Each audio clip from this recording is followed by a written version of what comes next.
Nous allons parler de limaces. Enfin, vous allez commencer par me parler de limaces. Pour vous, les limaces, ça évoque quoi? De la bave. La bave, oui. De la bave. Bah, les laitues. Les laitues. Ça rampe. Le monstre. Le monstre. Voilà, le monstre du jardin.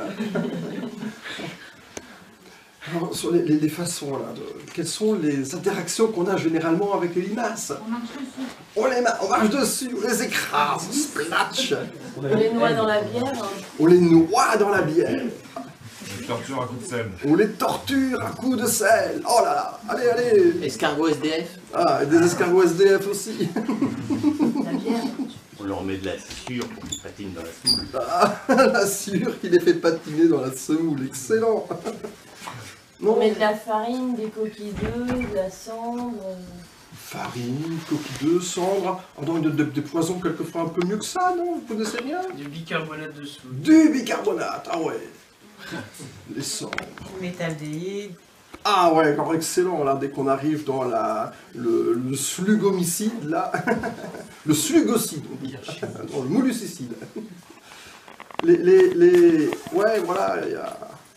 Ouais, bon, en fait, vous savez tous assassiner les limaces. J'ai rien à vous dire. En fait, pourquoi est-ce qu'on assassine les limaces? Vous savez, il y a un principe dans la vie, un truc hyper important qu'il faut dont vous vous rappeliez tout le temps. C'est que la vie est belle. Pourquoi assassiner des limaces, quoi? Voilà, c'est... Voilà, vous êtes des assassins de limaces. Voilà. Si on est obligé d'assassiner des trucs pour vivre, il y a quelque chose qui va pas. Il y a quelque chose qui cloche. Les limaces, il y en a partout sur Terre. Sur les îles subantarctiques, dans des endroits où il y a des écosystèmes excessivement limités, quelquefois où il y a, comme dans les îles Kerguelen, que 4 espèces de plantes différentes. Eh bien, il y a des limaces. Dans les forêts vierges, où il y a des centaines de milliers, des milliards peut-être d'espèces différentes, il y a des limaces. Les limaces ont cet avantage sur nous, c'est qu'elles sont capables de vivre partout, et pas nous. Mais il y a des limaces partout. Des limaces et puis toutes sortes de gastéropodes. Voilà. Les limaces et gastéropodes, enfin les escargots, on va les mélanger un petit peu pour l'instant. Voilà, donc toutes ces bestioles sont là en abondance dans tous les écosystèmes. Alors un truc qui existe partout a nécessairement des fonctions dans le fonctionnement de ces écosystèmes.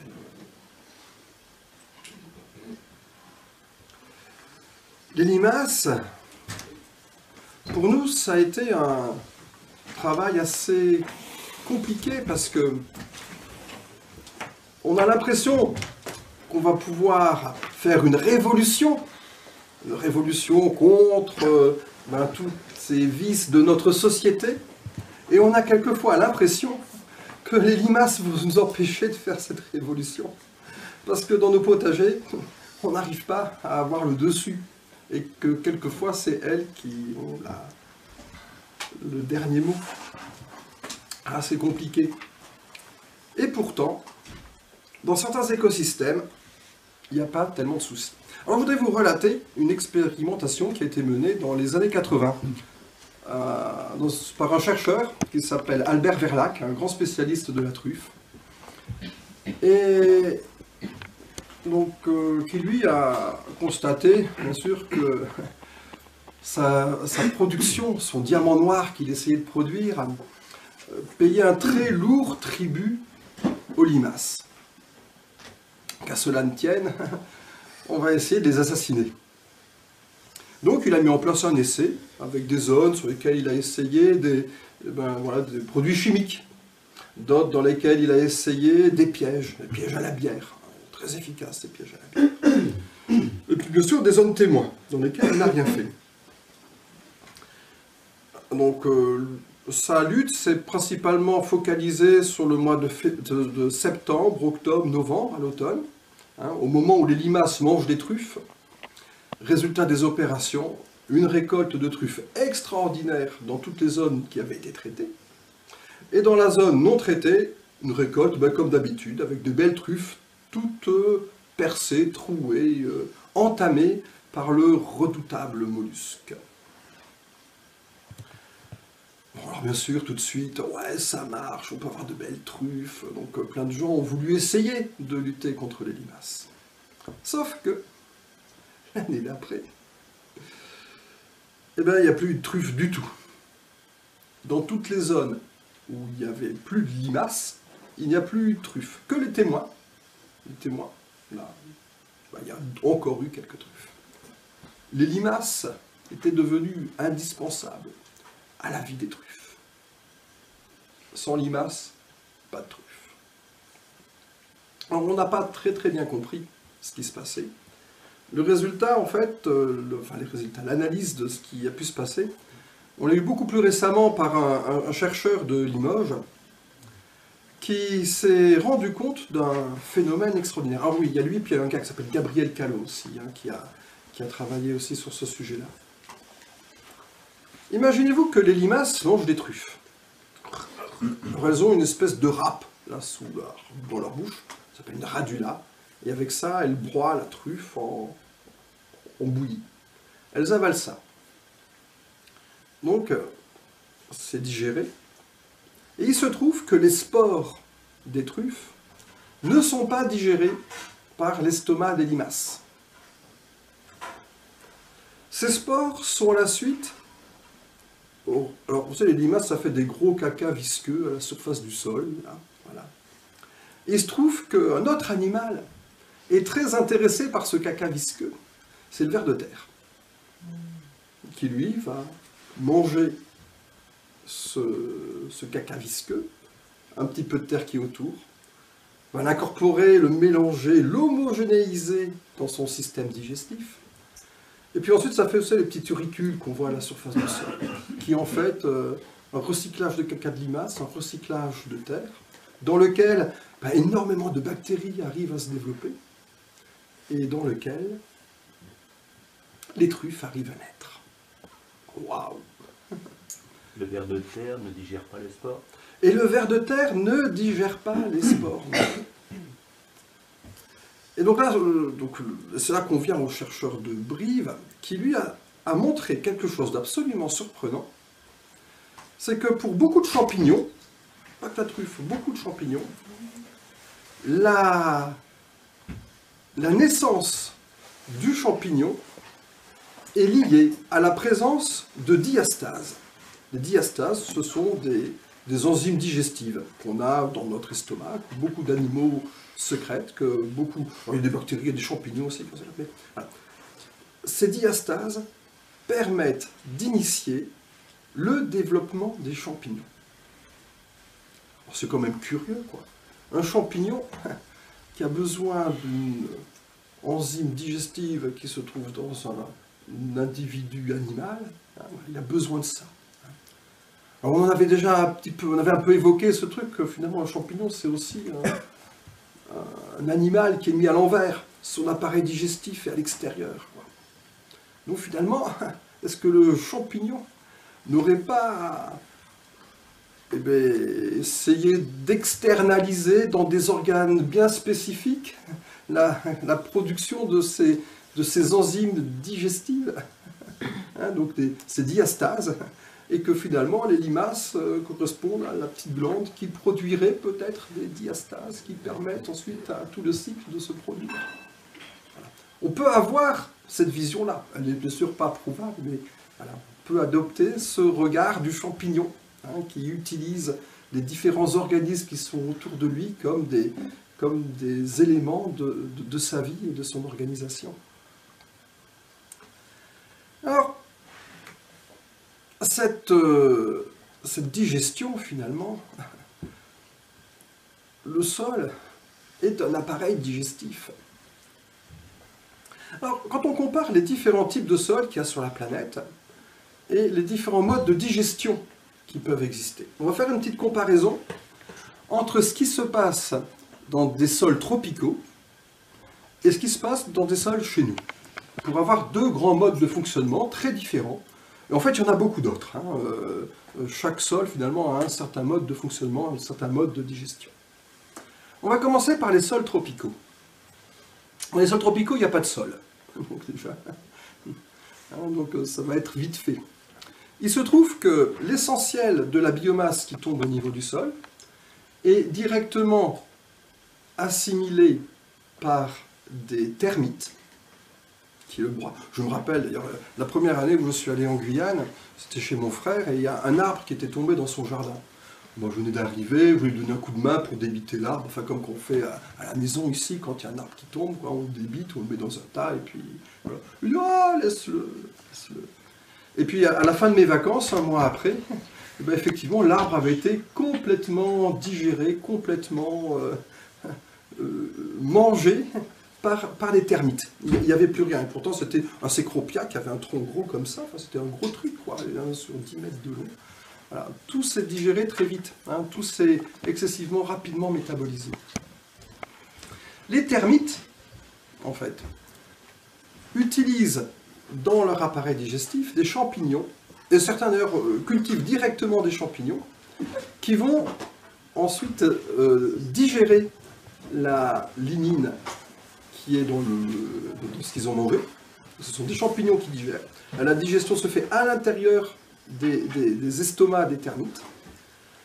Et ensuite, des bactéries viennent finir de manger le reste, donc la cellulose.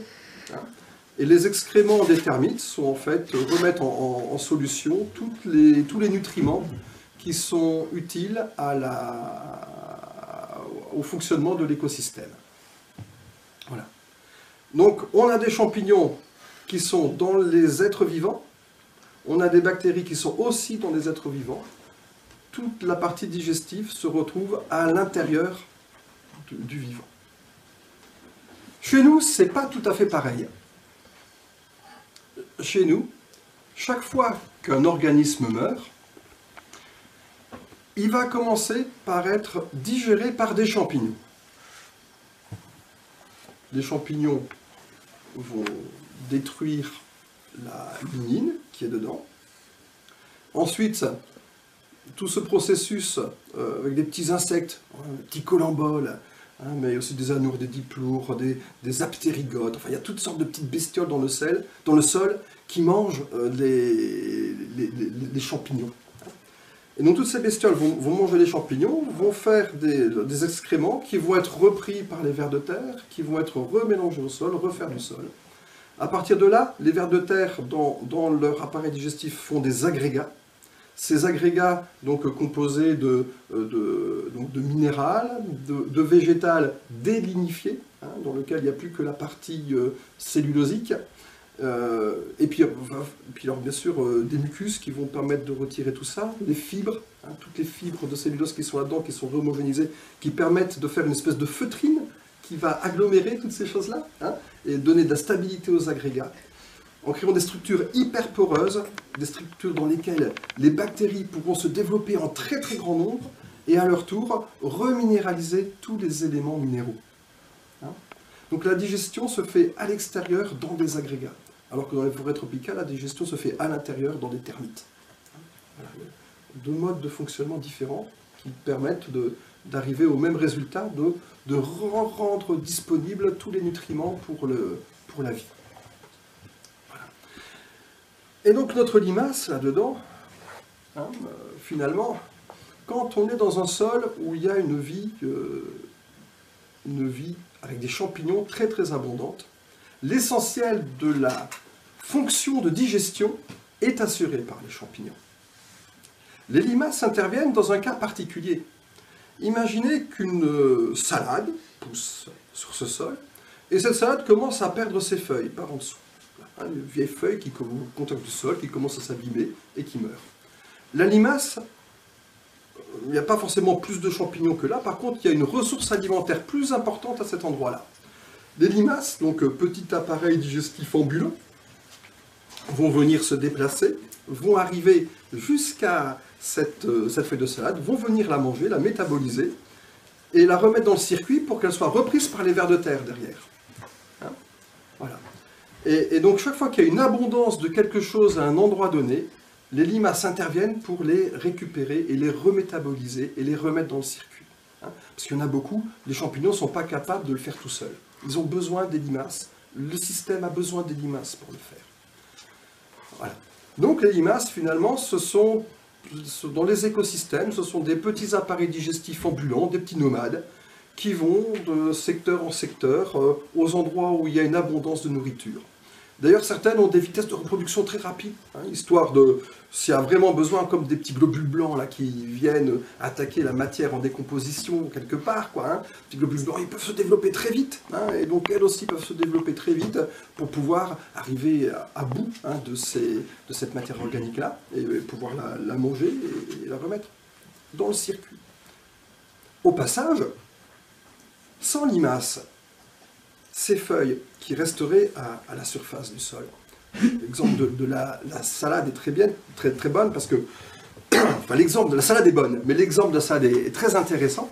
Parce que vous savez, les salades sont souvent attaquées par certaines maladies, par certains champignons justement. Mais pas des champignons qui digèrent, des champignons pathogènes. Façon oïdium, botrytis. Vous avez tous ces champignons qui font des petits arbuscules. Quand une feuille de salade commence à dépérir, le champignon parasite va, lui, se développer de façon importante et émettre des petits arbuscules à la surface de la feuille qui vont diffuser un nombre extraordinaire de spores. Et en fait, les limaces interviennent comme élément de régulation également de toutes ces pathologies-là, en mangeant justement... Enfin, il y a une espèce de course qui se met en place entre le champignon qui attaque la salade, qui veut diffuser des spores pathogènes qui iront attaquer d'autres salades, et les limaces qui viennent finir de manger toutes ces choses-là. Un grand nombre de maladies pathogènes sont régulées par l'activité des limaces. Et sur toutes les feuilles tous les légumes, toutes les plantes qui ont des feuilles très tendres, voilà, la limace est un vecteur important de la limitation de ces maladies-là. Donc, en fait, les limaces ont aussi une importance assez capitale, c'est que quand on n'en a pas, c'est la porte ouverte à toutes sortes de maladies fongiques, parce que les spores ne sont plus trop limités par d'autres bestioles. La nature est toujours très redondante, hein. Il y a plein de petits colomboles aussi, il y a des petits colomboles jaunes qu'on trouve sur les feuilles de salade, qui mangent aussi les champignons qui sont à leur surface. Mais dès que le système commence à devenir très très simplifié, et voilà, pour sûr, quand les redondances commencent à diminuer, on peut se retrouver dans des phases complètement critiques et complètement chroniques, hein, dans lesquelles les maladies explosent parce qu'il n'y a plus de limaces. Voilà, donc la limace est un élément de gros appareil digestif qui est contenu qui n'est pas contenu, que sont nos sols. Et d'avoir cette vision d'un seul appareil digestif, finalement, peut aussi nous orienter vers d'autres types de stratégies pour arriver à réguler les limaces. Alors là, il suffit de regarder dans quelles conditions les limaces prospèrent et dans quelles conditions, voilà, qu'est-ce qu'on peut faire, dans quelles conditions elles prospèrent moins. L'exemple de la forêt tropicale est très intéressant. En Guyane, toujours en Guyane, ils ont édité un guide naturaliste pour les amateurs éclairés qui veulent s'intéresser à tous les mollusques, alors les mollusques, sans compter tous les coquillages qui sont au bord de la mer, tout ce qu'il y a dans les terres. Voilà, c'est un fascicule qui est épais comme ça, où il y a une quantité invraisemblable de limaces, d'escargots, des choses plus étranges les unes que les autres. Mais alors quand on se balade dans la forêt humide, chaude, tropicale, moi je m'attendais à trouver plein d'escargots. On n'en voit pas. Pour en trouver, il faut vraiment les chercher. Il y a très peu de mollusques, très peu de... Voilà. Donc là, on a un écosystème qui est bien stabilisé, dans lequel il y a beaucoup de limaces, en nombre d'espèces. Par contre, en termes de biomasse, il n'y en a quasiment pas. Donc, pour arriver à un équilibre aussi parfait, c'est très facile, il suffit d'attendre 580 millions d'années, et dans vos jardins, les limaces seront complètement réglées. Voilà. Inversement, dans les îles Kerguelen, où il n'y avait qu'une espèce d'un petit escargot, de rien du tout, À partir du moment où les premières personnes sont arrivées là-bas avec un petit peu de boue sous leur godasse et que certaines limaces sont arrivées, d'autres plantes sont arrivées. Alors là, on a vu plein de limaces, plein d'escargots, plein de choses qui se sont bien proliférées d'une façon extraordinaire et à devenir même des prédateurs très, très alarmants de l'état de certains écosystèmes ou de certains secteurs des îles Kerguelen. Et donc, dans un écosystème excessivement simplifié, les limaces ont une porte ouverte à un développement important, et donc ça va pas. Donc voilà, c'est une première loi, on peut dire une règle, une règle des écosystèmes. Je rappelle, une règle, c'est écosystème, une règle de la vie. Quand on traduit ça en grec, ça fait économie, une règle de la vie. Nomie, règle, éco, la vie, la maison, enfin l'endroit où l'on vit. C'est qu'il faut qu'il y ait de la diversité dans l'endroit où on vit. Voilà. Dans le fonctionnement de ces sols, on peut aussi trouver d'autres phénomènes. Les limaces, comment expliquer? J'ai perdu le fil de mes idées. Voilà, trac, coup de blanc. Il faudra faire une petite coupure. Vous avez des questions peut-être? C'est comme ça qu'il faut réagir. Exactement. Oui. Moi je me suis souvent posé la question, mais je ne sais pas au début, peut-être qu'on en a parlé, mais elles se déplacent à quelle vitesse? Parce que des fois je les emmène assez loin. Ah Je oui. me demande si c'est la vie qui reviennent. Oui, très important. Les vitesses de développement, les vitesses de déplacement des limaces. Alors les limaces, je n'ai pas réussi à le mesurer parce que, contrairement à l'escargot, la limace vit dans le sol. La nuit, elle est à la surface du sol. Elle vient manger tout ce qu'elle peut manger. Donc souvent de la matière organique morte ou qui commence à peine à se décomposer. Mais le reste du temps, la nuit, elle est dans le sol. Par contre, à la maison, vous savez, j'ai des gros escargots pour les gros blancs. Là. Et ces gros blancs, il y a plein de gens qui viennent les récolter, les cueillir. Et il n'y en avait vraiment pas beaucoup chez moi. Donc pour éviter que les gens viennent les récupérer, j'avais trouvé un petit truc, c'est que je leur mettais un numéro dessus au marqueur. Voilà. Et donc quand on tombe sur un escargot avec un numéro, eh bien, vraiment, ça inquiète un peu. Et généralement, les gens le rejettent et ne le mangent pas. Donc c'était une façon... Tu mettais Hervé aussi juste un numéro. Après j'ai mis des numéros parce que je me suis rendu compte que ça permettait de les suivre et de les retrouver. En fait les escargots sont assez territoriaux, ils ne bougent pas des masses, ils restent sur un secteur. Par contre, en une nuit, ils peuvent être passés d'un côté de la maison à l'autre côté de la maison, donc avoir fait presque 30 mètres d'un jardin à l'autre en une nuit. Ils sont capables de faire de très grands déplacements. Donc j'imagine que les limaces doivent être capables de faire des déplacements du même ordre. Les jours où les enfants se sont amusés à faire des concours de vitesse sur des planches entre des limaces et des escargots, ça va à peu près à la même vitesse. Surtout les grosses loches oranges, là, ça bourre. Et puis, sur le Corse, on a aussi des grosses limaces noires, là, très, très longues. Alors celles-ci aussi, elles ont des vitesses qui sont assez surprenantes. C'est souvent elles qui gagnent les concours.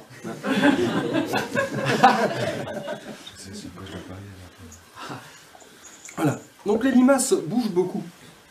Et donc dans notre écosystème, finalement, lorsqu'on veut que les limaces si on veut arriver à réguler les limaces, donc oui, première règle, la biodiversité. Deuxième règle, d'arriver à faciliter la fonction digestive de votre système. Et la fonction digestive du système est principalement assurée par des champignons. Quand il n'y a plus de champignons dans un sol cultivé par une agriculture assez intensive, qui n'a pas pensé à remettre de la lignine dans le sol. Donc s'il n'y a pas d'agroforesterie, s'il n'y a pas d'arbres à côté, les sols s'appauvrissent en lignine, on perd une certaine qualité de matière organique, et on perd cette matière organique dont se nourrissent spécifiquement les champignons. S'il n'y a plus rien pour l'organisme qui, normalement, chez nous, digère la matière, qui digère dans le sol, c'est le champignon.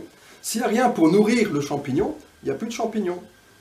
Donc la nature est redondante, et qu'est-ce qui va rappliquer pour nourrir à la place? Les limaces. Et on ne confie la fonction de digestion, finalement, qu'aux limaces et aux gastéropodes lorsqu'on ne cultive plus de champignons. Donc une autre règle, c'est d'apporter du bois pour que ce bois nourrisse des champignons, que ces champignons nourrissent, enfin digèrent tout ce qui est possible dans le sol, avec leur cortège à eux, hein, les petits colomboles, tous ces petits insectes qui sont dans le sol, qui vont assumer cette fonction de digestion à la place des limaces. Et les limaces n'interviendront que dans des cas limites, lorsqu'il y aura soudainement un afflux d'énergie, quelque part, une salade en train de pourrir, enfin en train de mourir, quelques feuilles tombées au sol, en train encore pleines de leur substance, là, mais pas encore sèches, voilà. Et bien, les limaces n'interviendront qu'à ces moments-là, en se déplaçant d'un site à un autre. Voilà, un site où il y a de la matière organique fraîche. Les limaces aiment bien le compost, oui, oui. Donc ça signifie, si j'ai bien compris, que dans un système équilibré, les limaces ne s'attaquent pas aux cultures. Elles peuvent s'attaquer un petit peu aux cultures, mais comme leur fonction dans le système c'est de digérer, si tout est déjà digéré, ben tu vas avoir une biomasse de limaces très faible parce qu'elles n'ont plus grand chose à manger. Tu vois. Alors que si tu laisses tout digérer par les limaces, tu vas avoir une biomasse de limaces hyper importante parce qu'il y a qu'elles qui seront là pour digérer tout ce qu'il y a dans ton jardin. Hein. Le compost est un lieu intéressant pour les limaces, hein, parce qu'il y a beaucoup de matière organique dedans. Alors là, il y a certains types de vers, vous savez, certains vers de terre, mais qui sont plus petits que les gros vers, les gros anécites là, qui montent dans le sol, enfin, qui ne sont pas tout à fait les mêmes dans les composts, qui ont les mêmes fonctions que les limaces, hein, mais qui s'attaquent à une matière organique un petit peu plus abîmée, hein, que les limaces. Mais toute la matière organique fraîche, là, c'est les limaces qui vont plutôt consommer ça. Hein. Les limaces préfèrent une matière organique juste morte. Voilà, une matière organique végétale juste morte, un truc qui n'est pas trop décomposé. Si elles n'ont plus rien à manger, elles vont commencer à manger des choses un petit peu plus décomposées, mais elles n'aiment pas ça. Par contre, au printemps, quand elles ont passé tout l'hiver, qu'elles ont mangé tout ce qui était jeune et frais, enfin tout ce qui était jeune cadavre, hein, et qu'elles n'ont plus rien à manger, alors là c'est clair que les premières plantules de trucs qui vont sortir, hein, même si ce n'est pas notre régime alimentaire habituel, hein, elles se précipitent dessus et elles les mangent, quoi, toutes ces plantules. Donc tu es en train de dire que limaces et vers de terre pourraient faire bon ménage dans le compost en fait. Ah oui, oui, oui, tout à fait. Alors voilà, et que les limaces restent un petit peu localisées dans le compost, hein, et dans les moments où on a... Alors quels sont les moments où on a beaucoup de problèmes dans le jardin, finalement? Ou dans sa culture, enfin, quelle que soit la taille de laquelle on fait, c'est le printemps, déjà. Et le printemps et l'automne, il y a deux moments un peu compliqués. Donc le printemps, eh bien, le printemps, c'est que les limaces crèvent la dalle et qu'elles se reportent sur tout ce qui pousse, elles mangent tout ce qui existe parce qu'elles ont trop faim, quoi.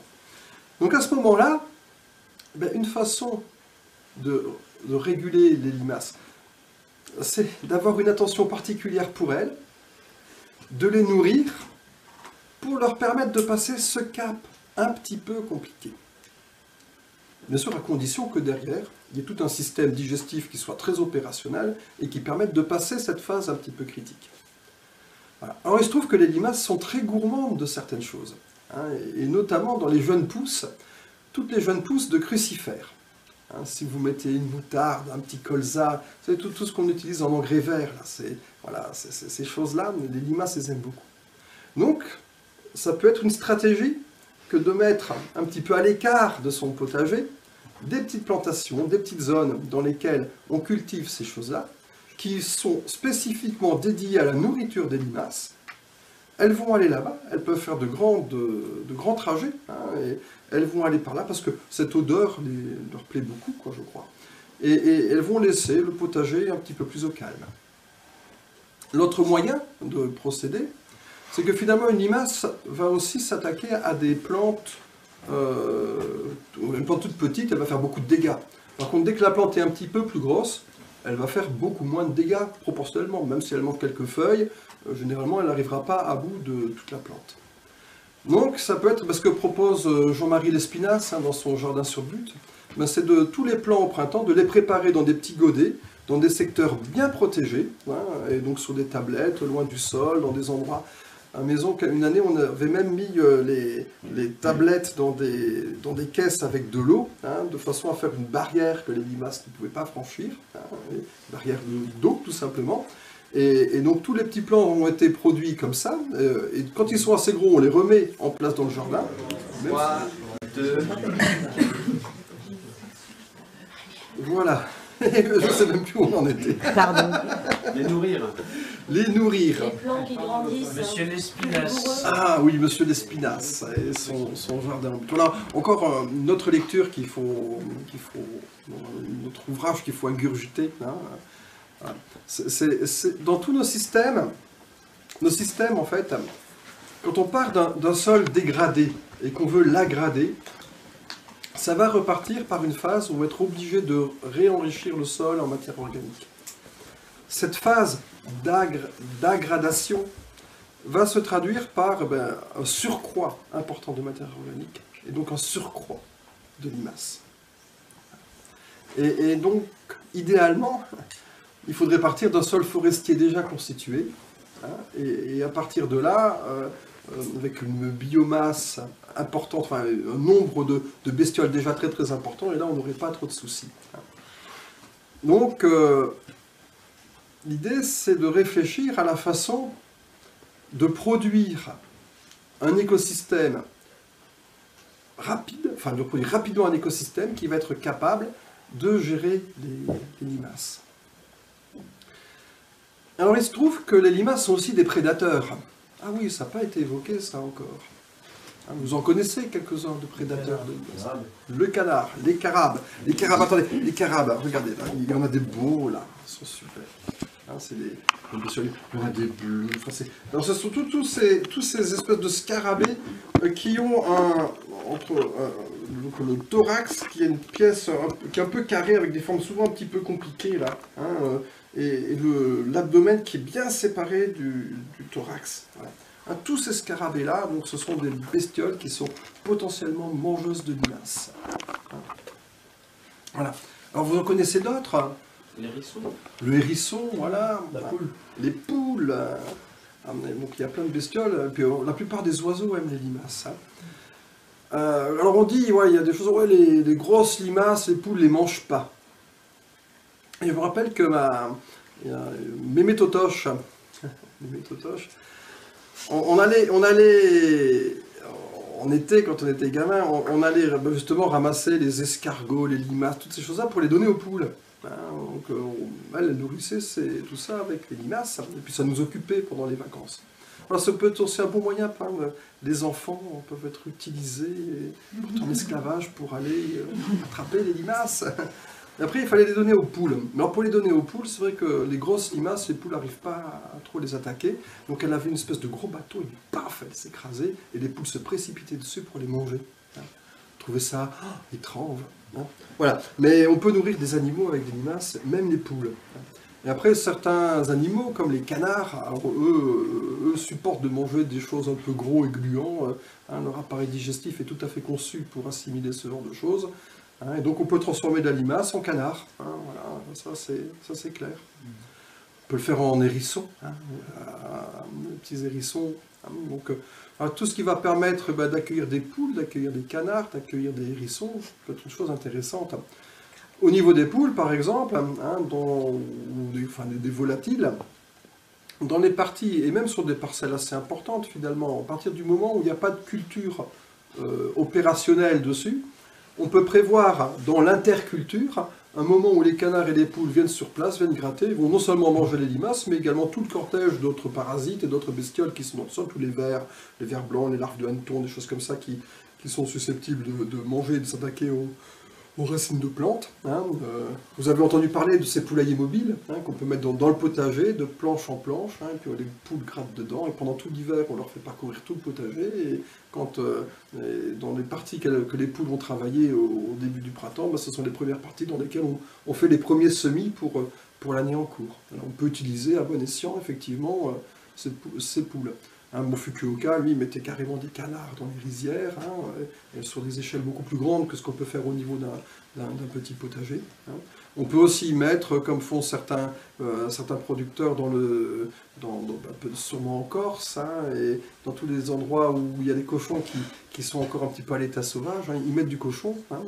Les cochons sont ou des sangliers, et sont très, très, très amateurs des limaces, des vers, des choses comme ça. Ils peuvent nettoyer le sol de tout cet excédent-là avant d'y implanter une culture juste derrière.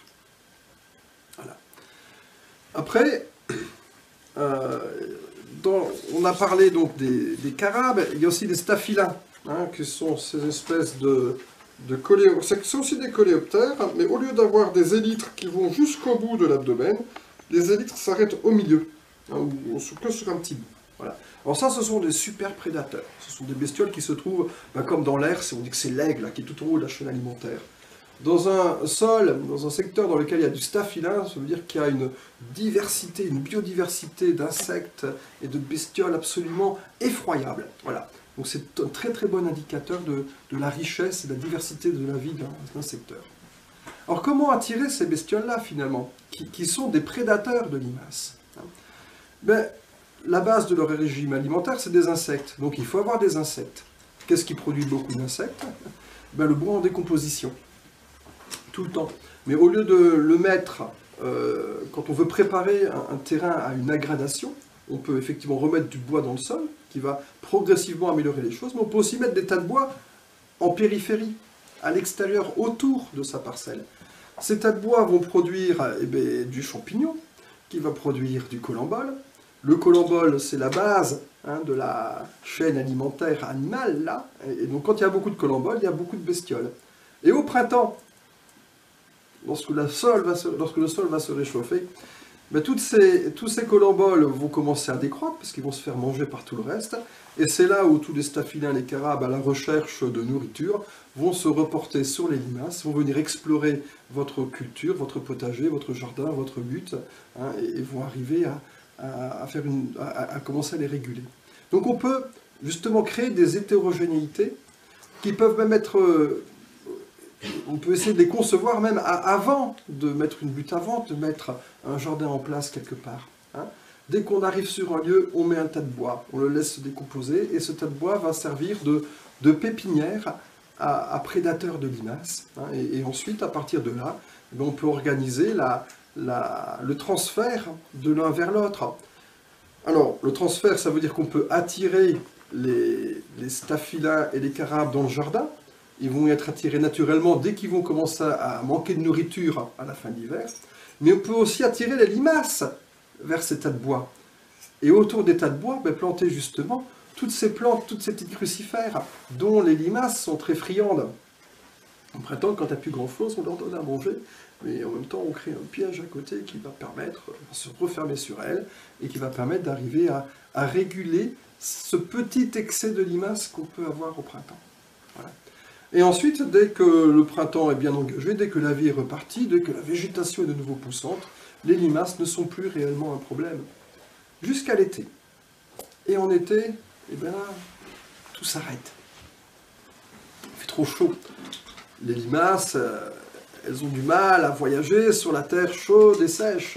Donc elles restent dans le sol, souvent en boule, là, tout recroquevillées, dans une espèce de petit cocon de mucus, et elles ne bougent plus. Alors, ce qu'on met pour les attirer, les limaces, entre guillemets, les pièges à limaces, c'est quoi, par exemple, des plantes, Alors là, pour l'instant, on a juste fait des pièges avec du bois qui pourrit et qui élève du staphylin. Et on va arriver justement aux autres formes de pièges, hein, pour attirer les limaces. Mais il faut comprendre pour ce qui se passe, hein, avant de voir comment les piéger. On va essayer de comprendre ce qui se passe et pourquoi les limaces redémarrent fortement en été, chaque fois qu'il y a une grosse pluie par exemple. Bon, grosse pluie, beaucoup d'humidité, et on voit les escargots qui sortent leurs cornes, et puis les limaces qui commencent à reverdouiller sur le terrain. À chaque pluie, hein, tout ce qui est endormi se réveille, et puis comme il n'y a rien qui a digéré toutes les feuilles, hein, qui se sont accumulées sous les laitues, hein, ou à la surface du sol, hein, toutes ces feuilles mortes, c'est là que toutes les bestioles vont revenir. Alors quand c'est sur les laitues, sur les feuilles mortes des laitues, c'est pas trop grave.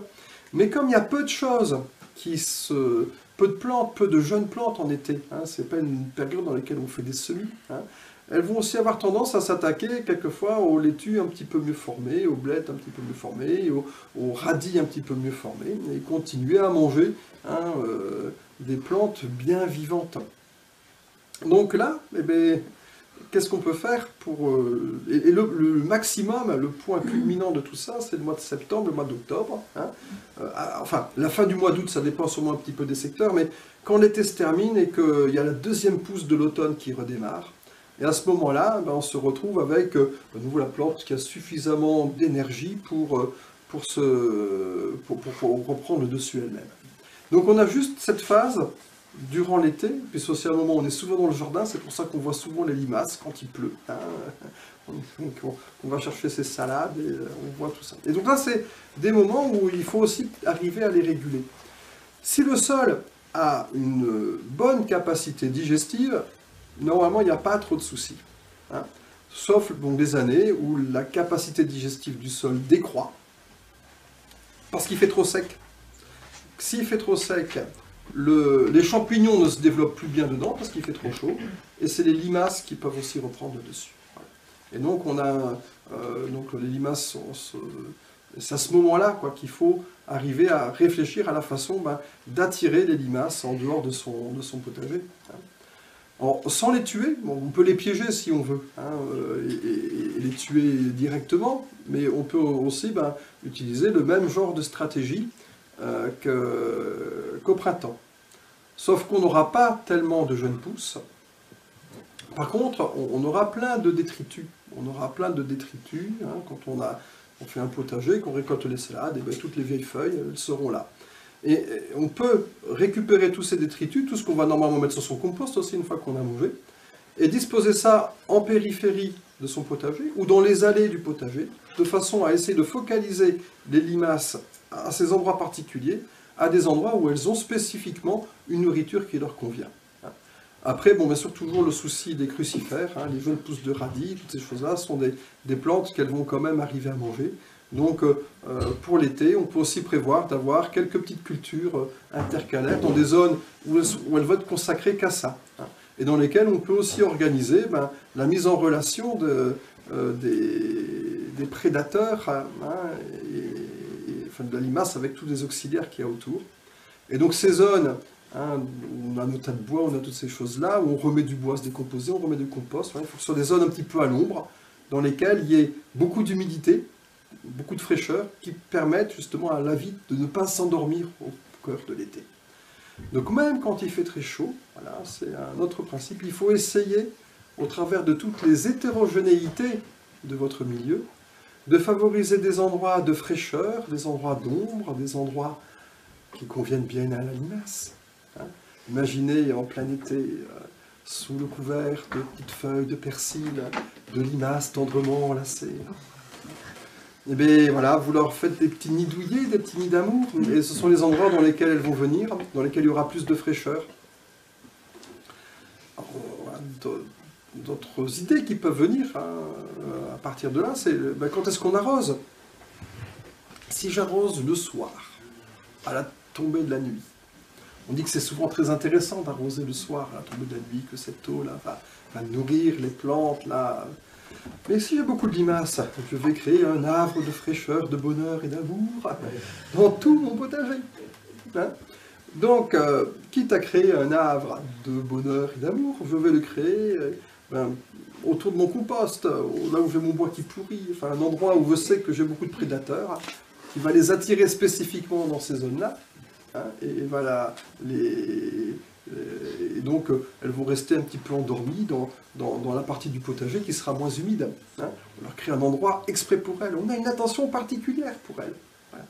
De la même façon, quand j'arrose, enfin plutôt pas de la même façon, mais inversement, si j'arrose mon potager le matin, hein, donc les limaces, avant que la chaleur soit trop forte, les limaces n'ont pas trop le temps de se réveiller, donc mes plantes profitent bien de leur eau, hein, et donc la végétation peut repartir et profiter au mieux, et on organise une frontière, une limite, une rupture entre les moments où la limace vit et les moments où la plante vit et se développe, quoi. On va essayer de limiter tous les espaces de vie, les tranches horaires de vie dans lesquelles les limaces peuvent réellement être heureuses.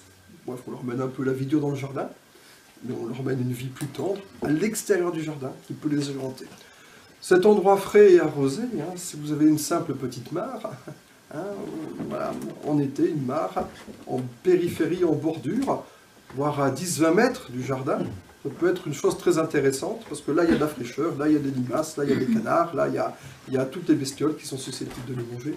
Donc vous organisez un écosystème qui va les réguler correctement et tout seul dans leur coin. Si vous mettez votre mare au milieu du jardin, il faut vous attendre aussi à ce que cette fraîcheur favorise aussi les limaces dans ce périmètre. Mais ça peut aussi être, au milieu du jardin, le secteur dans lequel justement on chasse les limaces. Donc on y met en même temps du bois en décomposition, en même temps des petites plantes dont elles raffolent, hein, et qu'on cultive à leur usage exclusif. Waouh, je vous entends sans voix. Et que la vie est belle. Alors est-ce que ça marche? Mais bien sûr, ça marche. Hein.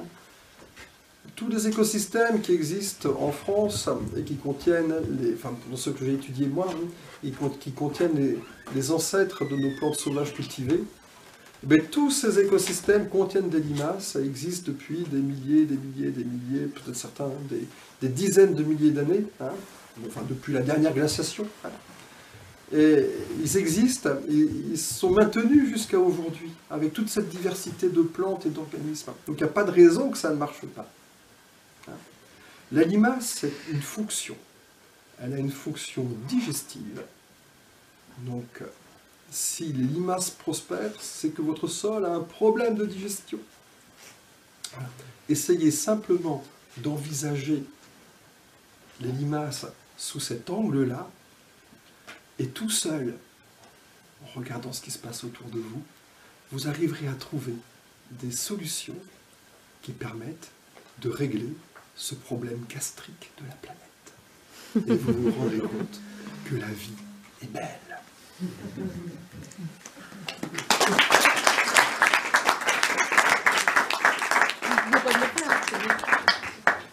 Voilà, alors maintenant on va faire des questions plus...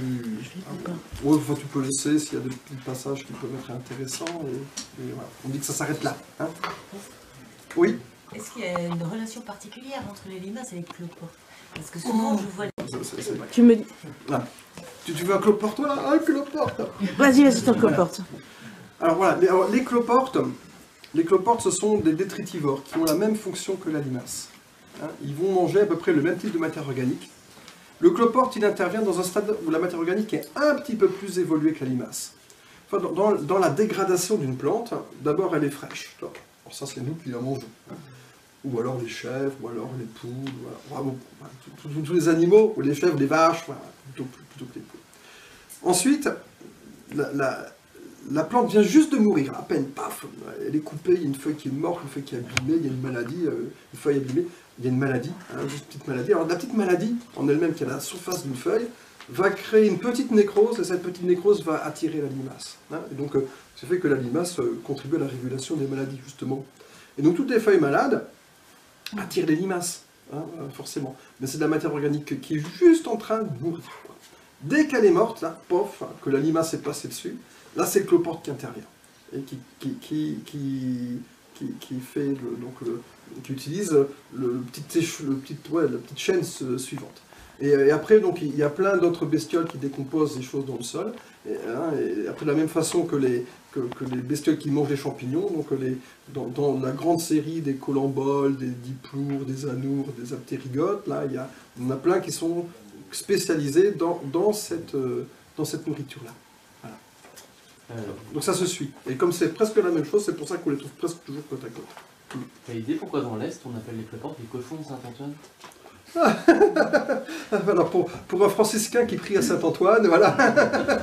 Je ne sais pas. Et je vais creuser la question. Les nécroses, c'est un message chimique que En fait, c'est la plante qui émet quelque chose que la limace capte. Alors, je ne sais pas si c'est... Voilà. Le système fait que dans Schist necrose, il y a quelque chose qui attire les limaces. Et d'ailleurs qui est utilisé aussi comme moyen de régulation des limaces. Hein. On n'a pas évoqué les purins. Hein. Les purins, c'est de la matière organique qui est en train de pourrir. Il y a un parfum dedans qui attire les limaces. Hein. Si vous mettez un purin végétal sur des feuilles saines, c'est-à-dire que la plante est en train de commencer à pourrir, ça attire les limaces. On ne sait pas si la plante, on ne sait pas quel niveau intervient l'intelligence du système, mais le fait est, c'est que c'est un message qui est émis par la nécrose, qui est émis par la matière organique qui se décompose et que la limace capte. Voilà. Oui, le coup des purins, beaucoup de purins sont attractants pour les limaces. Il n'y a que les purins comment ça s'appelle, de couvert, qui ont un parfum qui ne plaît pas tellement aux limaces. Est-il vrai que les limaces prospèrent sur sol acide? Alors sur sol acide, sur sol calcaire, sur tous les sols, tu peux trouver des limaces. Pas plus qu'ailleurs. Tous les sols ont une capacité digestive et qui fait à un moment donné intervenir les limaces. Donc tu en as partout. Dans tous les écosystèmes. Tu en trouves des îles Kerguelen jusqu'aux forêts tropicales humides, tu en trouves en altitude aux limites des neiges éternelles. Il y a même des petits tardigrades qui ne sont pas des limaces mais qui ont les mêmes fonctions, qui vivent carrément dans la glace, quoi, et qui mangent les petites algues qui sont en train de mourir, qui se forment sur les cristaux de neige. Ça colonise absolument tout. Le moment de la ponte, Oui. c'est à quel moment? Alors, elles sont capables de pondre très, très vite et très souvent. Donc, à partir du moment où elles ont à manger, en abondance, elles pondent. Et donc les populations peuvent se développer très vite. Et dans les sols dans lesquels il y a justement la fonction digestive est épuisée, les sols dans lesquels il n'y a pas de bois, dans lesquels la fonction n'est pas partagée avec d'autres organismes, et notamment avec les champignons, ben dans ces sols-là, elles sont capables de prendre très vite le dessus et de détruire des parcelles, des immenses parcelles, très, très rapidement. Et quand... là, c'est pour sauver la culture, les gens mettent des produits chimiques, et ces produits chimiques, finalement, entretiennent le mécanisme, parce qu'on tue les limaces, mais on ne règle pas le problème. Et donc, à chaque année, le problème revient. Les mêmes causes produisent les mêmes effets. Voilà, donc c'est le système qui s'auto-entretient, finalement. C'est facile, on tue les limaces, on ne voit plus la limace, mais on ne règle pas le problème. J'avais le sentiment au contraire, quand on travaille en couverture de sol, c'est souvent en couverture de sol, du bois, des matières fraîches, on trouve beaucoup de limaces en dessous. Donc non, c'est... Alors aussi, mais tu as raison, parce que je me rappelle, moi, des premiers agriculteurs bio que j'ai pu aller voir, et c'était dans la fin des années 80, quand j'ai commencé à m'intéresser un petit peu à ça. Et donc, tous les producteurs bio qui faisaient des céréales, notamment sous couvert végétal, les premiers problèmes qu'ils ont eu à régler, c'est des problèmes de limaces. Et même à l'époque, on autorisait des produits chimiques de l'agriculture conventionnelle à petite dose, parce que les gars n'arrivaient pas à travailler. Enfin, il y avait tellement de limaces que leurs plantes n'arrivaient pas à lever. Voilà. Entre-temps, alors, quand on met du couvert végétal, automatiquement, il y a plein de feuilles qui se décomposent, et donc il y a toute la matière organique qui est là, va favoriser le développement des limaces. Et plus on met de matière organique dessus, plus il y a de limaces. Parce que comme la limace intervient à un stade particulier, limaces, cloportes, vers de terre, tout ça, ça se suit, quoi. Voilà, plus on met de matière organique, plus il y a de limaces. Donc plus il y a d'œufs de limaces. Le système arrive à être vertueux à partir du moment où la digestion s'opère correctement. Mais la digestion, c'est le champignon qui l'assure, principalement chez nous. Chez nous, c'est les champignons, et dans les systèmes tropicaux, c'est aussi des champignons, mais qui se trouvent à l'intérieur des termites. Ils ne sont plus dans le sol, c'est pour ça qu'il n'y a pas de sol dans les zones tropicales. Mais ça se passe à l'intérieur d'un système digestif de termites, mais c'est la même réaction. Il y a énormément de termites sur les zones tropicales. S'il n'y a pas de champignons pour digérer la lignine, il y a tout un pan d'écosystème qui manque, et donc les limaces qui se développent. Alors, on est obligé de passer par des phases un peu compliquées, où il y a beaucoup de limaces. Et quand on débute un potager, c'est souvent ce qui se passe.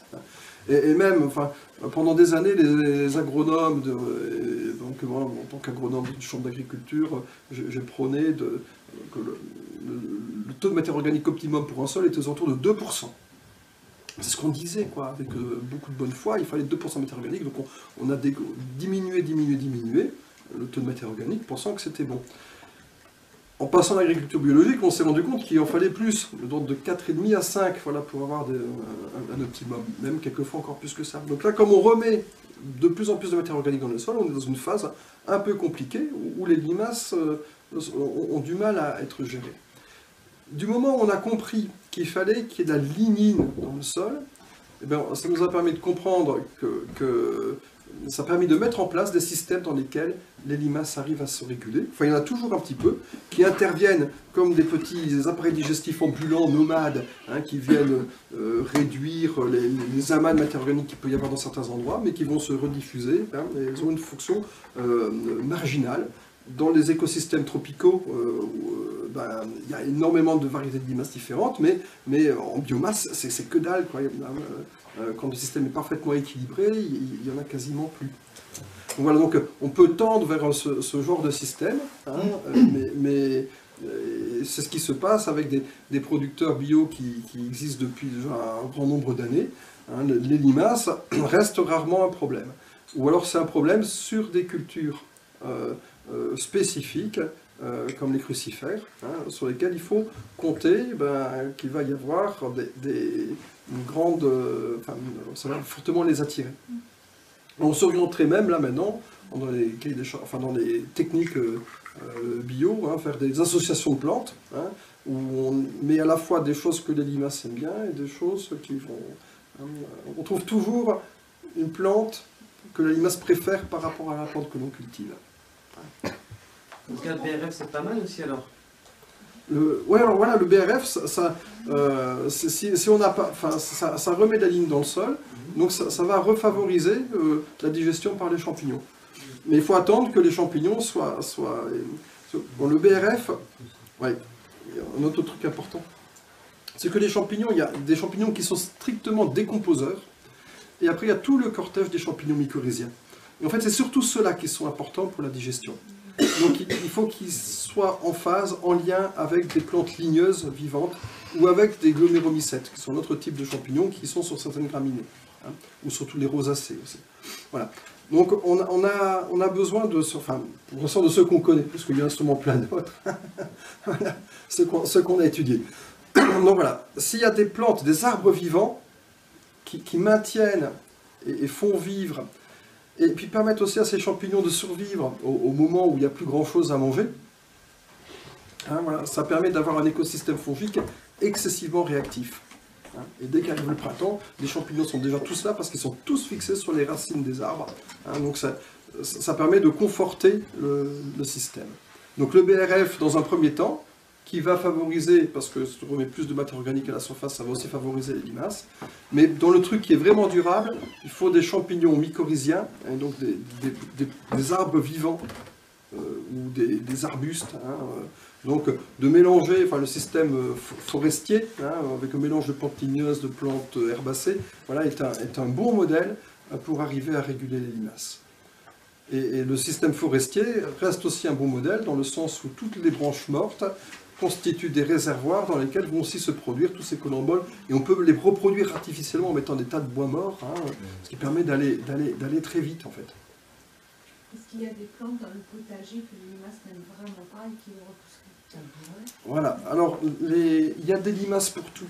Donc à un moment donné, tu vas trouver des limaces qui vont pas tellement aimer une plante, mais qui peuvent quand même, enfin tu peux aussi en développer, d'autres ou des escargots ou d'autres bestioles qui vont aussi être attirés par ça. Pensez à l'ail par exemple, on voilà. en met un peu partout. Voilà. Alors, voilà. Donc dans les plantes aléacées, effectivement, hein, et donc l'extrait d'ail fait partie des choses qui peuvent aussi être utilisées.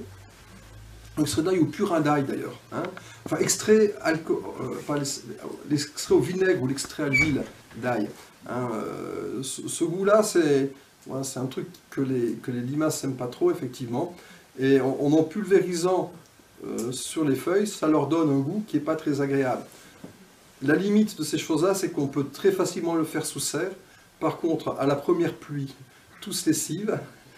Et c'est le moment où les limaces arrivent pour manger le tout. Donc ça a une efficacité qui peut être bonne dans des endroits qui sont couverts, bien protégés de la pluie, quoi. J'ai remarqué un petit truc sur les limaces. Là, tu nous expliquais qu'elles, préférentiellement, elles allaient aux endroits où il y avait des champignons pathogènes pour les plantes. Et j'ai remarqué qu'à l'endroit où elles laissent un mucus en se déplaçant, dans certaines zones, surtout les zones humides, après il y a de la fumagine qui se développe. C'est un autre champignon. Ouais. Est-ce qu'elles sont nourries après? Parce que c'est pas bon pour les plantes en soi, la flumagine spéciale. La flumagine, donc effectivement, c'est des champignons qui se développent souvent à la surface des feuilles aussi, hein.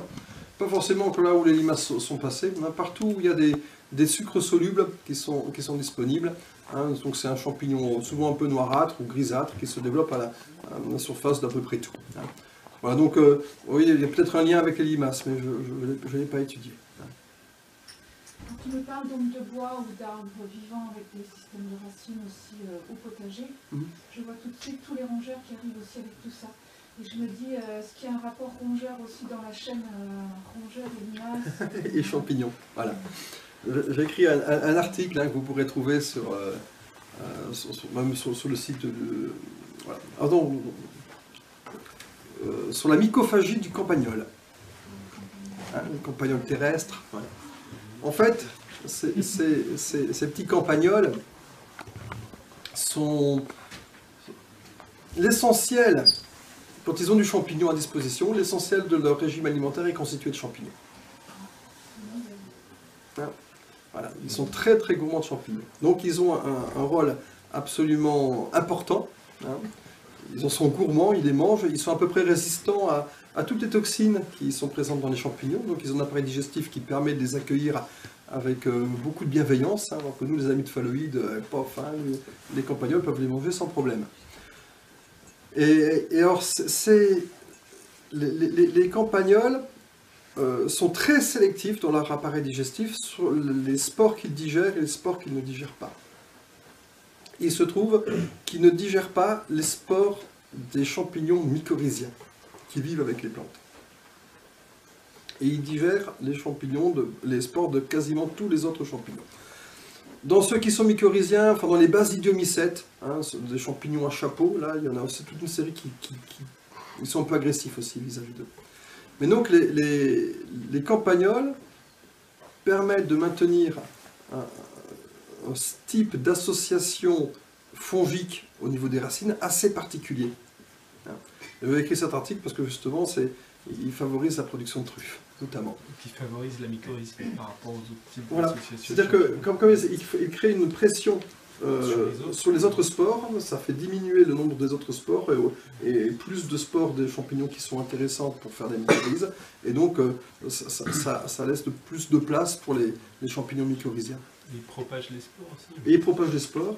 Et quand ils font des galeries, ils créent des zones où au-dessus de la galerie, où le sol est un petit peu plus sec, et qui donne un avantage évolutif, enfin, pas évolutif, mais un avantage de niche écologique pour certains types de champignons qui aiment les milieux un petit peu plus secs. Voilà. Ils sont quand même gourmands de légumes aussi, on sait bien. Ah ouais. Des ravages. Alors ils font, voilà, quand ils n'ont plus de champignons, et les champignons ne constituent pas l'essentiel de leur régime alimentaire, mais ils métabolisent une grande partie de tous les champignons qui sont dans le sol. Et après, donc dans les campagnols, pour parler juste un petit peu du campagnol terrestre, hein, qui cause de gros dégâts, c'est notre système de production qui les a clairement favorisés. Autrefois, il y en avait, mais pas aussi ravageurs que maintenant. Il y a la conjonction de différents phénomènes. Le premier phénomène, c'est qu'on ne fait plus de foin, on fait de l'ensilage. Quand on fait de l'ensilage, ça veut dire qu'on coupe l'herbe très tôt, et en coupant l'herbe très tôt, avant qu'elle soit parfaite épiaison, toutes les plantes à rosette, comme le pissenlit, trouvent dans la deuxième pousse un avantage et arrivent à se développer un petit peu plus vite que l'herbe. Donc on favorise les pissenlits par rapport aux plantes, par rapport à l'herbe. Ces pissenlits, il se trouve que la racine de pissenlit, ils en sont particulièrement friands. Ils mangent ça avec beaucoup d'avidité. Donc le fait de faucher, comme quelqu'un qui fauche rapidement, enfin souvent sa pelouse, va avoir rapidement des plantes à rosette qui se développent dans la pelouse. Alors que quand on laisse à la maison, ça je fais l'expérience, à un endroit où il y avait plein de pissenlits et plein de pâquerettes qui poussaient, c'était un endroit où je passais très souvent la pelouse, quand je les laissais en herbe, au bout de 2 ans de prairie, les pissenlits et les pâquerettes avaient complètement dégénéré au profit d'autres types de fleurs. Donc le fait de tondre souvent, ou de faire de l'ensilage pour nourrir les bêtes au lieu de faire du foin, donc de couper l'arbre beaucoup plus tôt, va faire qu'on favorise les plantes à rosette, donc on favorise le campagnol. L'autre aspect, c'est qu'on met dur et gras. Le raiegras, c'est une variété de graminées particulière dont ils sont très très très gourmands. Voilà. Donc non seulement on favorise les plantes à rosette qu'ils aiment, mais en plus on leur donne leurs graminées préférées. Alors que dans les parcelles dans lesquelles il y a de la fléole par exemple, la fléole elle est un petit peu dure à implanter quand on veut la semer artificiellement, il faut attendre 3 à 4 ans pour qu'elle soit réellement développée, ce qui fait que dans tous les systèmes un peu rapides, hein, on veut avoir tout de suite une grosse production, on ne met pas de fléole. La fléole, il ne la touche pas, il ne l'aime pas, il ne la mange pas. Voilà. Et quand on a des prairies dites naturelles, dans lesquelles il y a une diversité végétale importante, ben, le nombre de plantes qu'un campagnol est susceptible de manger est beaucoup plus faible. Hein, et donc au niveau du territoire, il y a des expériences très très intéressantes qui ont été faites dans le Jura justement pour vérifier ces deux hypothèses-là, hein, l'hypothèse ensilage et l'hypothèse diversité végétale dans les parcelles, qui s'avèrent être des façons très simples de gérer le problème. Mais comme si on le fait tout seul dans son coin et puis qu'à côté il y a une production importante de campagnols, il est clair qu'ils ne vont pas arrêter de rentrer autour. Il faudrait carrément changer le système de production élevage hein, dans différentes zones. Après, bon, il y a tous les autres aspects avec les prédateurs, hein, les renards et ainsi de suite, qui sont chassés hein, et qui pourtant constituent des prédateurs assez efficaces. Hein. D'ailleurs, dans ces mêmes cantons là où ils ont fait ces essais, on ne va pas garder les renards parce que ça fait des dégâts sur les poules, mais finalement, si on devait comparer, enfin ils ont comparé d'ailleurs, ils se sont amusés à comparer l'argent qui était investi chaque année dans la destruction chimique des campagnols et l'argent qu'il faudrait pour remettre des grillages un peu étanches dans tous les poulaillers, et ben, pour protéger les poules contre les renards, en fait ça coûterait beaucoup moins cher d'investir dans des poulaillers un peu plus solides hein, que de dépenser de l'argent public de façon absolument indécente à détruire chimiquement un campagnol. Enfin, ça répond que partiellement à la question, mais voilà, ça reste un problème, mais un problème sur lequel pour l'instant on n'a pas trouvé de solution individuelle. Parce que c'est un problème qui intervient à une échelle de territoire qui n'est pas compatible avec ce qu'on peut faire tout seul dans son coin. Autant la limace, on peut le régler au niveau individuel parce que la limace intervient sur un territoire qui est en phase avec le territoire dont on a nous-mêmes la gestion. Autant pour le campagnol, c'est plus compliqué, comme pour tout. Ouais. Voilà. Là, c'est ensemble qu'on s'en sortira.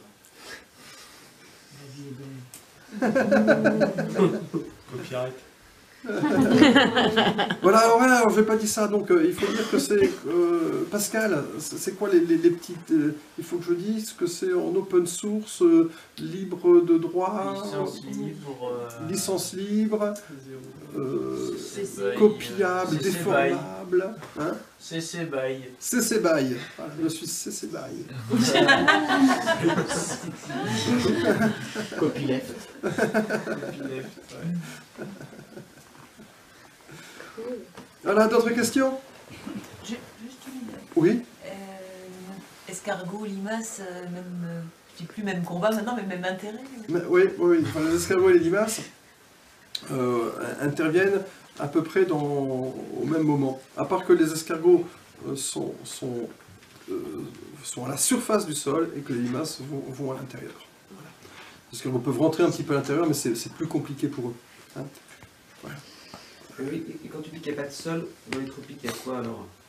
Quand tu dis qu'il n'y a pas de sol, c'est qu'il n'y a pas de sol digestif? Voilà, c'est ça. Tu n'as pas de complexe argilo-humique, tu as un truc qui est souvent un peu inerte. Hein. Quand c'est pas, sur les plateaux des Guyane, tu as des endroits, c'est carrément directement une couche de latérite, tu vois le rocher avec les racines qui tracent à la surface et tu n'as même pas de friction fine dedans. Quoi.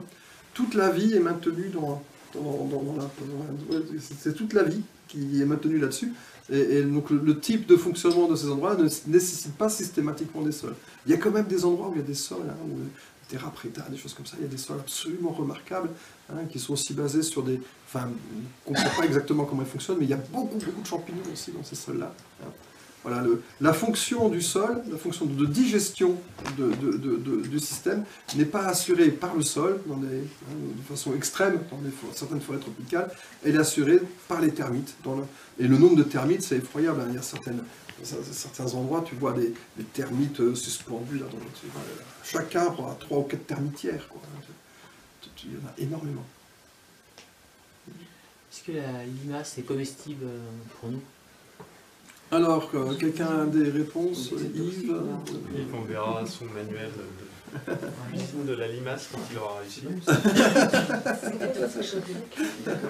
Voilà, alors il y a des utilisations, en fait, dans beaucoup de manuels de survie, on voit qu'on peut manger les limaces.